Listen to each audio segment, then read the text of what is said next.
If you remember, we can access this by going to the icon on the left, pressing T on the keyboard, or placing the icon in the toolbar. Select the tool and see how the cursor changes. Click where you want to write and you can input the text you want. This tool is very simple to use. All we are really going to see are the options that appear for it in the inspector.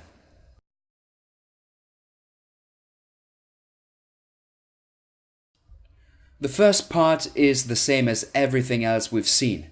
You can change the position, the size of the box, transform and rotate.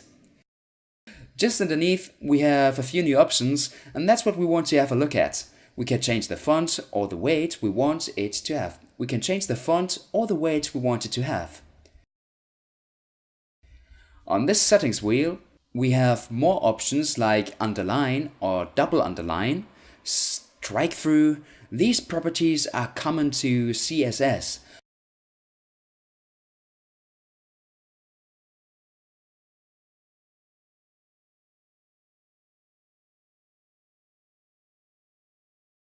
For example, list types or transformations like uppercase. We can also control the spacing, the height of the line, etc. Then we have some options that we are familiar with, such as the opacity. We can change the fill, borders, and even add shadows and effects.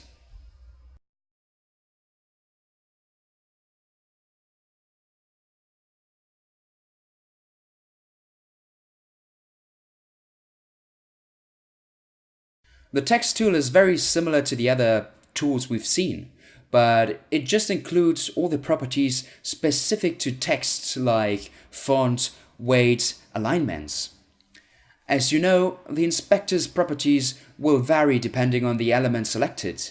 In the case of text, the upper and lower parts are common, but the middle changes to be able to adjust its values.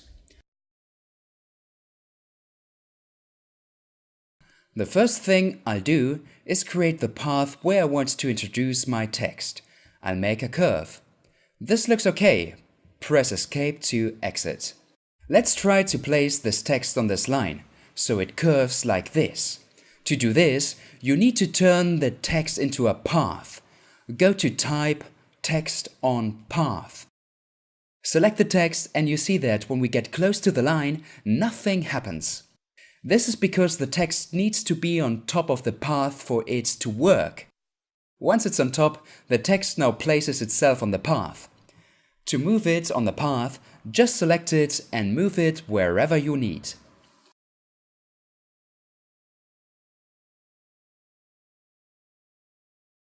Remember how important the layers are. If again I'm underneath, see how the text goes off and we lose the effect. So that's how easy it is.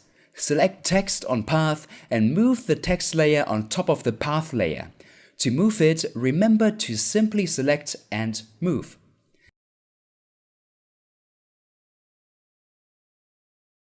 Imagine that throughout the project we're going to use our title H1.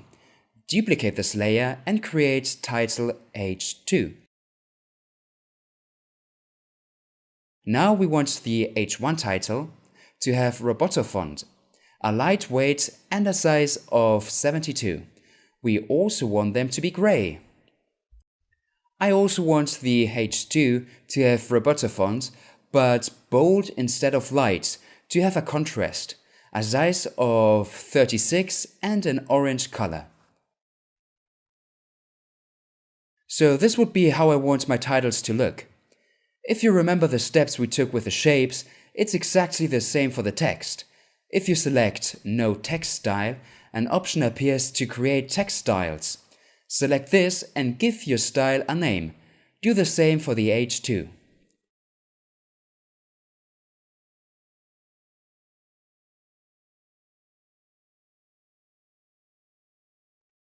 Throughout the project, as we type, we'll need these styles.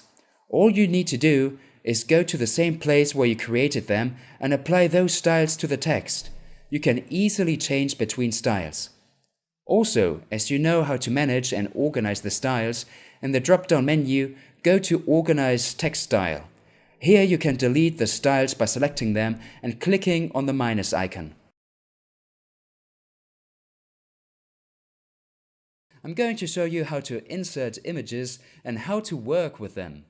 As always, you can go to the icon on the left or place the icon in your toolbar. Click on the icon and a window appears. From here, we can access our image. Select the image and it's placed on the canvas. To change the dimensions, just go to the corners and scale it until you get the size you need.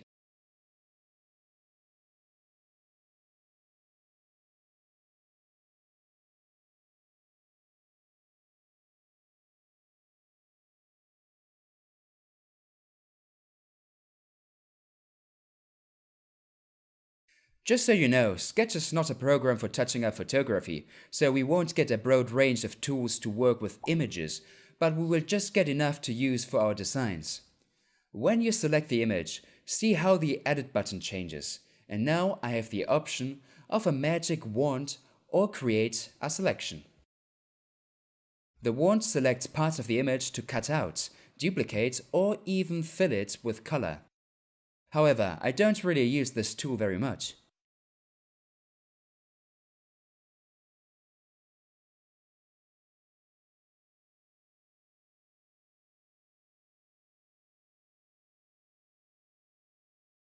Of these, the one I use the most is the selection tool, to copy the parts of the image I need with Command C and Command V.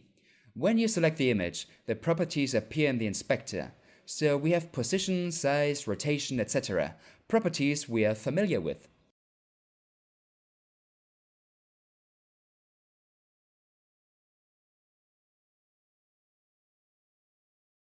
The only new one we have is the color adjustment, where we can modify the saturation, brightness, contrast.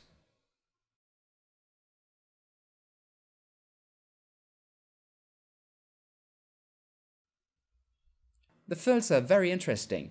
For example, I could use this green. Now we'll work with the blending modes. Set it to color and you can apply this kind of tinted effect which is really common in design nowadays.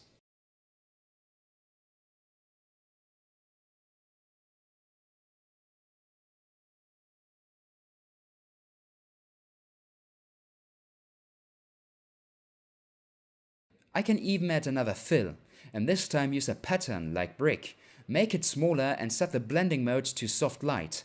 I can adjust the values until I get what I want.